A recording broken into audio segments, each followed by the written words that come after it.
So Dan McGuire, as I mentioned before, was the original founder of Broadbean.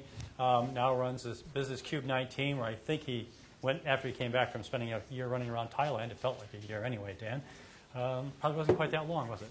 It's only about 4 weeks. Only 4 weeks. See, it really felt like a year, I know. Dan, you're going to talk about analytical competitors. Now, if anybody read the blurb about Ann's topic, I'm really interested, Dan, because I didn't understand it, so hopefully you'll be able to explain to us what all this stat stuff is. Okay, thank you, Alan. Yeah, just on that, I always thought when you sold a business, when I was selling Broadbean, I was planning on taking a year off at the point which I left. And Graham made the point earlier that people tend to do that and then they're back in straight away. And I think I only lasted about 4 months. I was so bored that I had to come back and do something else. So that something else is Cube19. And just to give you a bit of background, when we sold Broadbean, which was October 2008, obviously a very difficult time in the market. Things were just about to fall off a cliff if they hadn't done already. And when I knew that Cube19 and what was to become Cube19 was going to be my next business, it was shortly after the deal. We were sitting there looking at this data that already existed within Broadbean, and we were posting several million job adverts, several million candidate applications every month. And we used to use it for typical trend sort of stuff, and I'm pleased to say it's far more advanced now, as Dan Martin is going to come on to a bit later on. But and it was good. It was interesting. Stats were always interesting to me. I think most people like a good statistic. But what we found was that if we've been paying close attention to our own data, and a very, very simple algorithm looking at the number of jobs being posted, the number of applications per job, and a few other things like that, we would have been able to fairly accurately predict what was going to happen towards the end of 08, probably as early as the end of 07.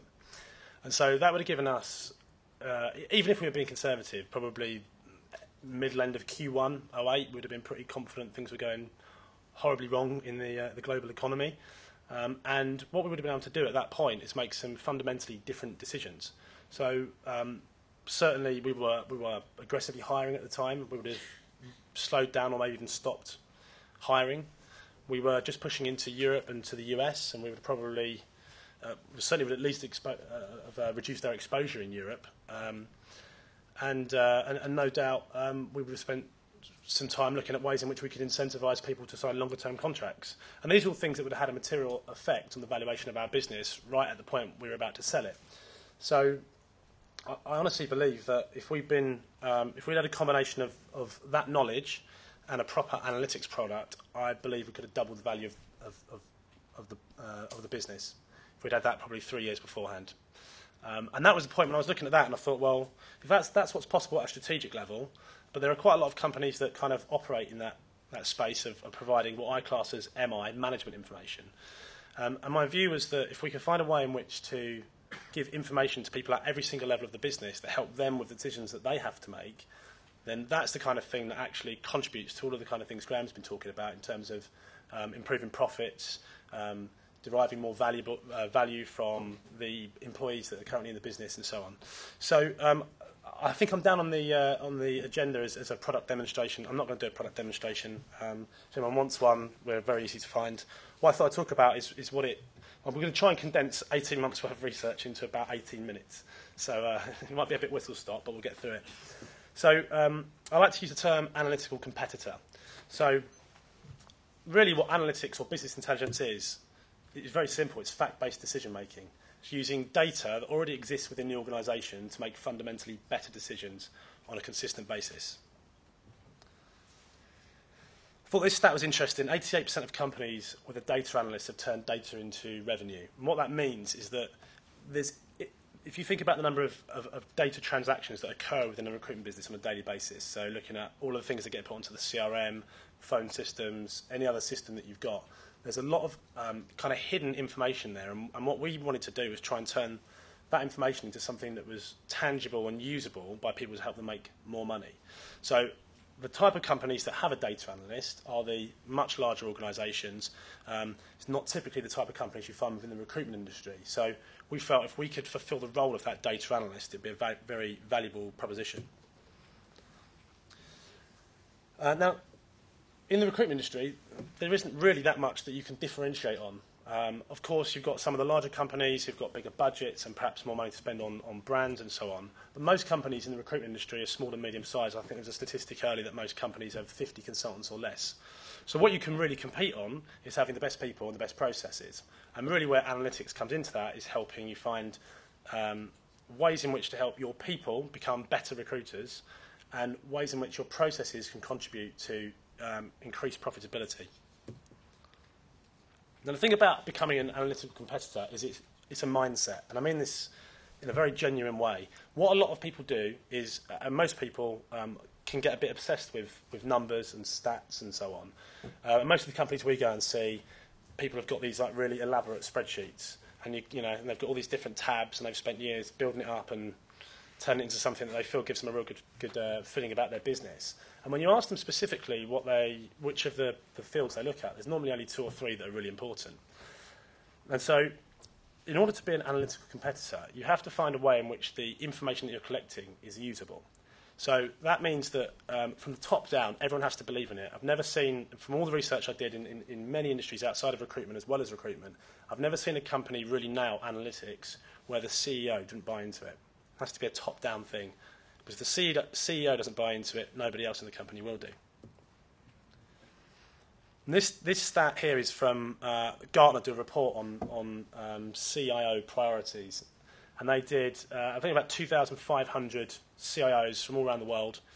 Business intelligence and analytics is the #1 priority for CIOs, has been for 3 of the last 5 years.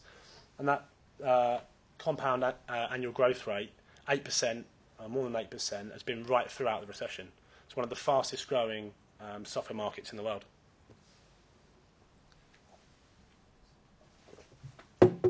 Anyone see that? What I'll do is I'll just, this is the business intelligence maturity model. This is something that's kind of commonly used. The bottom 2 show ad hoc reports and standard reporting. So kind of here down, that's the first 2 steps of business intelligence. Really, that's about as far as most recruitment companies I've seen currently have about putting some kind of product in place. As you kind of move up through the tiers, you get up towards things like alerting, predictive modelling, optimization, and that's where analytics really starts to become really valuable. Everything in the kind of the top 6 is where you need some kind of help. Lots of companies, everyone has got some kind of stats and data and so on that they tend to use, but it tends to be in that kind of bottom 2 tiers. And this is not just recruitment. In fact, I'd say in recruitment, this is probably higher. Just generally, there was a survey of companies. 85% of people or companies struggle with data. In the recruitment industry, I'd say it's probably a fair amount higher than that.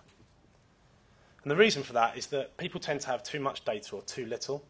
So if you haven't got, if you've got people trying to make decisions based on data, if it's too little or too much, they'll fall back onto their own existing beliefs and biases and make the same decision they were going to make anyway, except they'll probably feel a bit better about the decision because the data kind of back them up.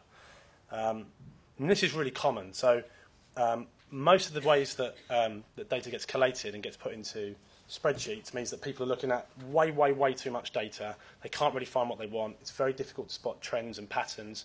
And typically, the type of reporting is delivered at the end of the month or 2 weeks after the end of the month. And what you're really doing is looking at what you could have won. So all the things that you could have improved, if you'd had that information at the time, that's where people tend to spend most of their time analysing it, looking backwards. Too much data, too little data, in my view, is the same problem.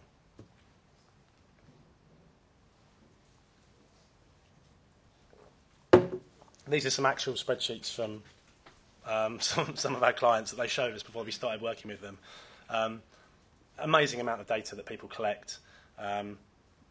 So often it's just out of date. People are looking at it and thinking, what could this have been? If you'd had that information at the time and it was in a usable format, what decisions could you have made differently that would have had a fundamental impact on how well you performed in a month or a quarter? Now, this really is probably the key takeaway. So even if you don't feel that you're going to be in the position where you want to purchase an analytics product, or if it's something that's further down the road for you, this is the most interesting part of my job. That's going to make me sound really sad. No, I've done it now. So what we do is we've sat down with exec level in a company, then managers and then consultants, and asked them what KPIs they have, why they have them, what behaviour they think it drives. And the purpose of a KPI, as obvious as it sounds, is to drive specific behaviour that leads to a desired outcome. So at Broadbean, when I was there, we used to target our sales guys on 2 hours of outbound calls a day. We knew they were good sales guys, so if they picked the phone up a lot, they should do deals. But then almost every month, the top biller was one of the lowest on call times.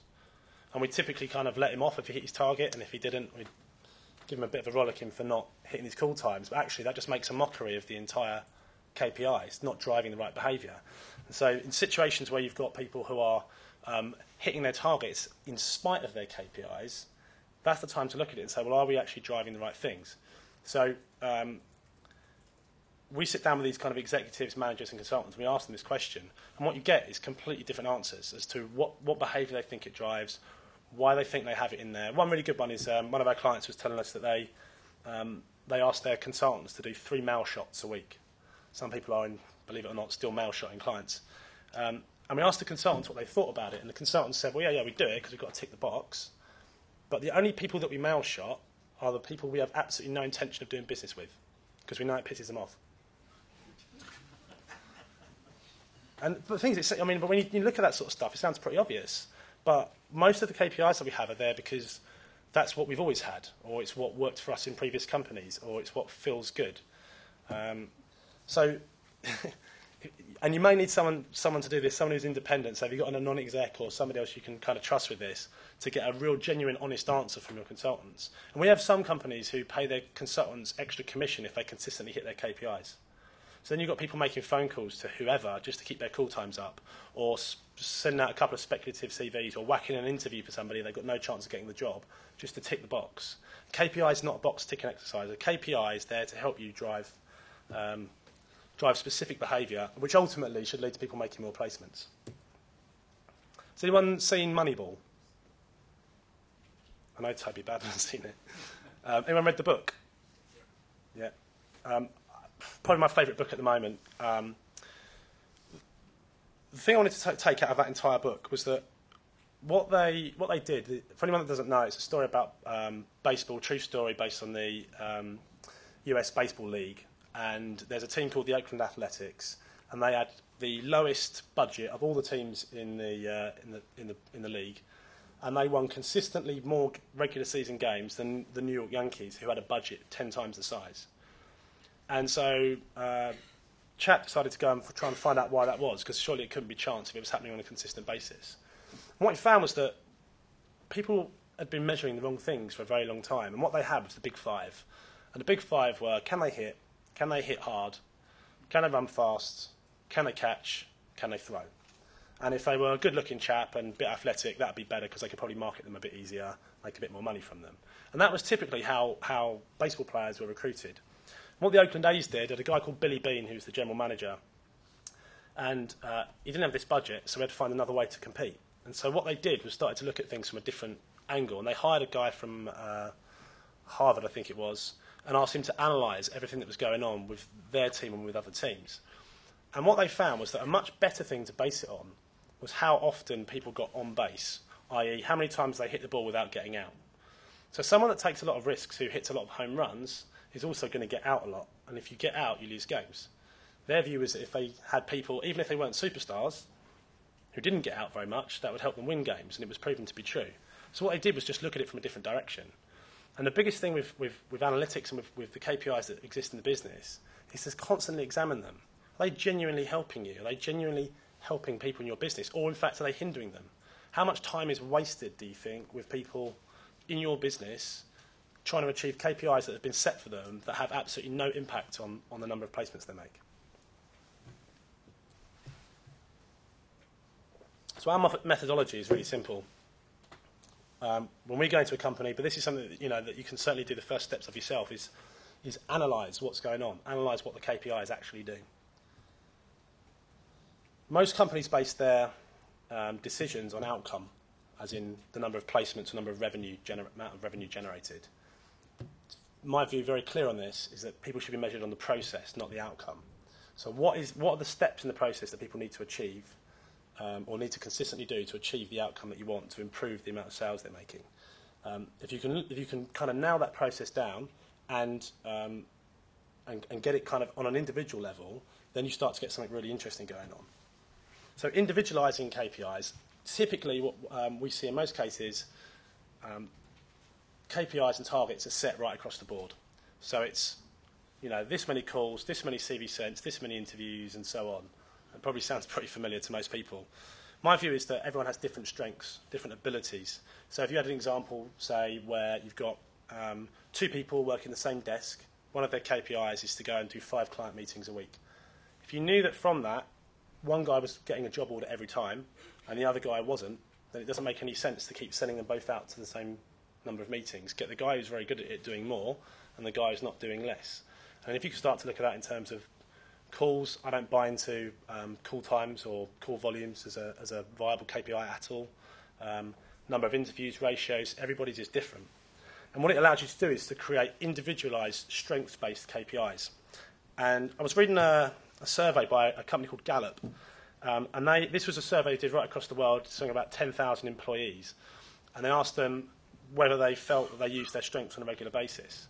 And those that felt they were using their core strengths on a daily basis, those that weren't using their strengths on a daily basis, 1 in 11 felt engaged with the company. Of those that did use their strengths on a daily basis, 3 in 4 felt engaged. And the general summary was that if that's in a revenue-generating role, the results are magnified. And the number for the UK was, of those that feel engaged, is 17%. So that's the kind of the 3 steps: analyse, individualise, and visualise. What I want to do is just very quickly show you how we visualise it.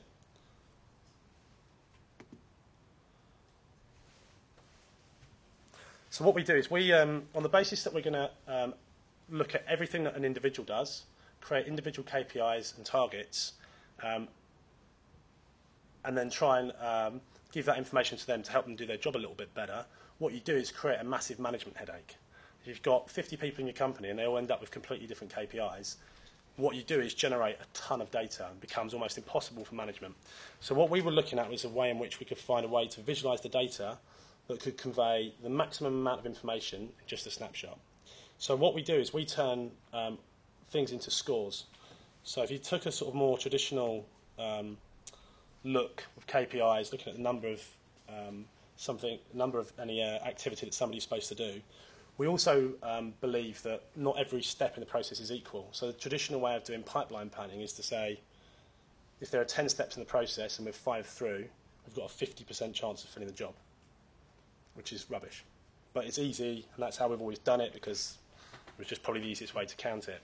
So what we do is actually provide a different weighting for separate KPIs. Some of them have much more of a close relationship to outcome than others. Some have no correlation between the actual activity and the outcome.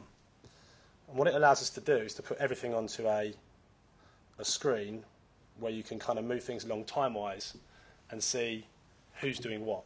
And what we're really interested in is more about how much of what somebody is supposed to have done have they done.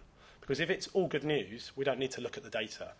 Quite often, we've got people sitting there looking at spreadsheet after spreadsheet after spreadsheet, a sales manager or a sales director, and if everything was all good, or there was only a couple of pieces they needed to look at, how much time were they wasting looking at all that data?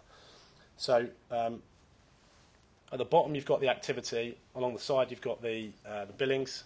And so what you really want is people up in that top right-hand corner. That says that they're billing well, hitting their KPIs. What you do tend to get quite a lot of is people where this person is, which is billing well and not hitting their KPIs. Most people would say at that point, if we could actually get them working a bit harder and hitting more of their KPIs, then they'll bill even more money. My view is that if they're doing that kind of revenue and they're not hitting their KPIs, they're probably doing it in spite of the KPIs. KPIs are probably wrong.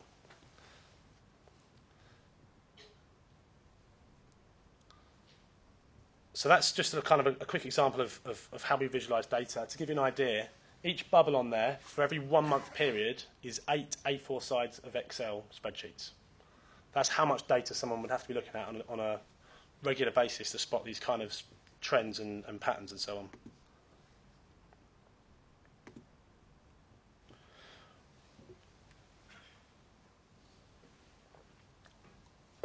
So what I just want to do now is just give you a very quick example of one other way in which we visualize data, just to give you another thing. And this is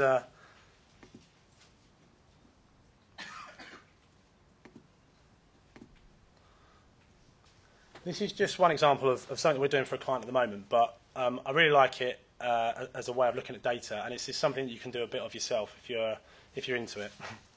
If anyone's as geeky as me when it comes to data. What we've got here is we're looking at the number of CVs sent to a particular client and the amount of revenue generated from each CV sent. So up here would be not sending hardly any CVs and making a ton of money per CV sent, $5 grand or more. Down there would be sending loads of CVs and not making any money or very little. And then this line here is the break-even point. So what we did is took the performance metrics for this particular client and their P&L, and we worked out the actual cost of servicing the client. Now, the size and the location and the direction of everything on that particular page is really important. So size relates to the number of jobs that client has in a particular year. So small is 1 to 10, medium is 10 to 50, and large is 50 plus. The colour, the direction is looking at whether the number of jobs that we're getting from that particular client is increasing or decreasing based on what we've got in the last 6 months versus the previous 6 months. And then the colour is telling us whether we're contacting that client enough based on the ratio of the amount of revenue generated, how many jobs they've got, and whether their jobs are growing or declining. So what you really want to see on that particular screen, I'll just make it a bit bigger, is not too many of those. So in that bottom left-hand corner, their number one client is actually costing them money. This is where data can really make a big difference. If somebody came into the boardroom and said, I think we should fire our biggest client, they would be laughed out. But actually, and this is real data, for this particular client, their largest client is actually costing them so much money to service that they are losing money on the particular client.